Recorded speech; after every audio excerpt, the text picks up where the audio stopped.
Hello and welcome back to An Old Man Watches, which is late this week because I had a seniors moment and flat out forgot to record it.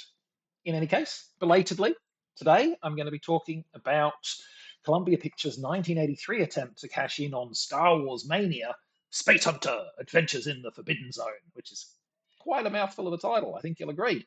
And the film begins with a space-going cruise ship being destroyed.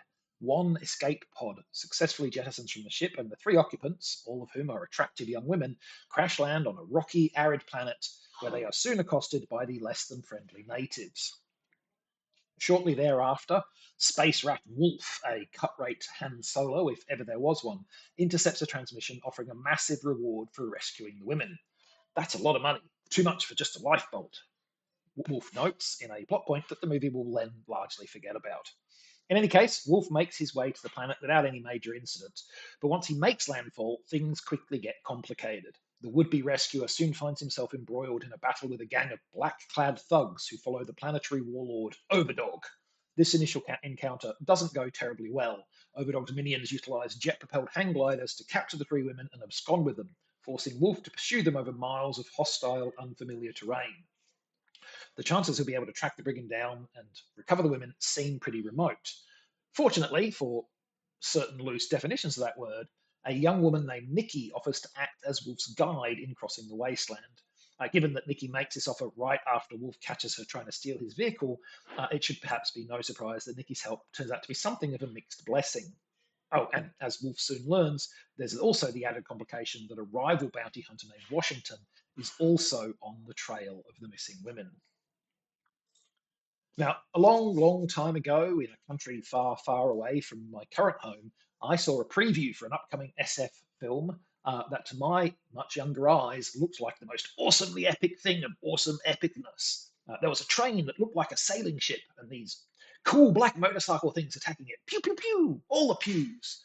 And of course, in the manner of all 1983 science fiction films that were not Return of the Jedi, that film vanished in the blink of an eye at the cinema. And despite renting a lot of dodgy, low budget science fiction films on video during the 90s and early noughties, I never managed to find it. It became something of a white whale for me.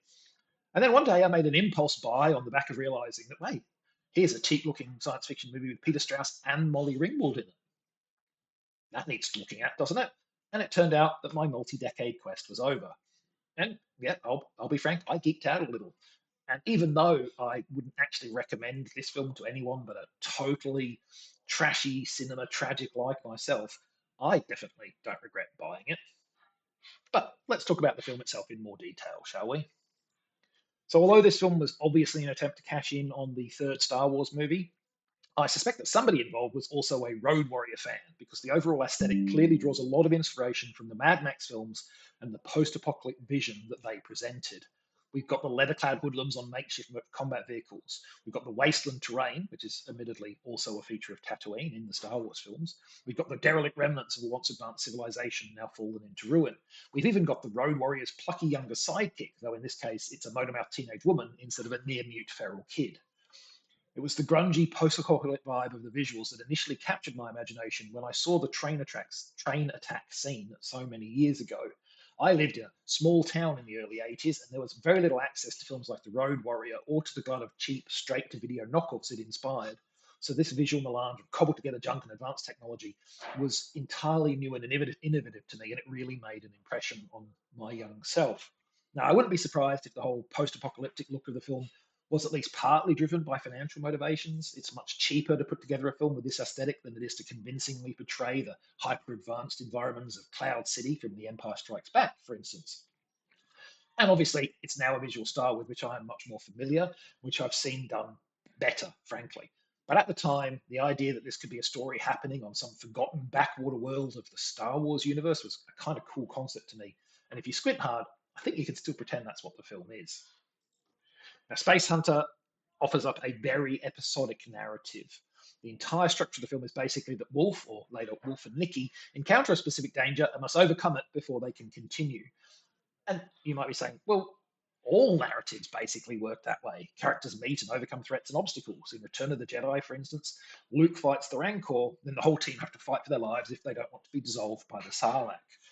The thing about most narratives, though, is that they manage to create obvious connections between the scenes. Luke's battle with the Rancor is prompted by his attempt to rescue Han Solo and leads directly to Jabba deciding to throw him into the Sarlacc.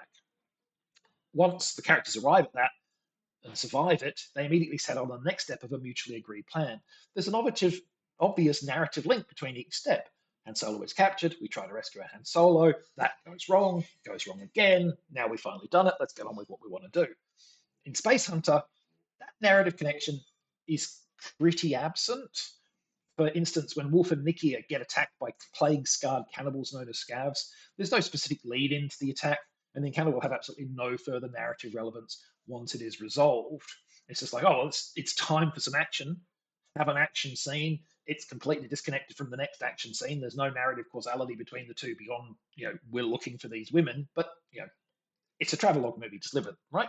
But that pattern of the character's escapades being resolved in a few minutes and then never mentioned again recurs several times.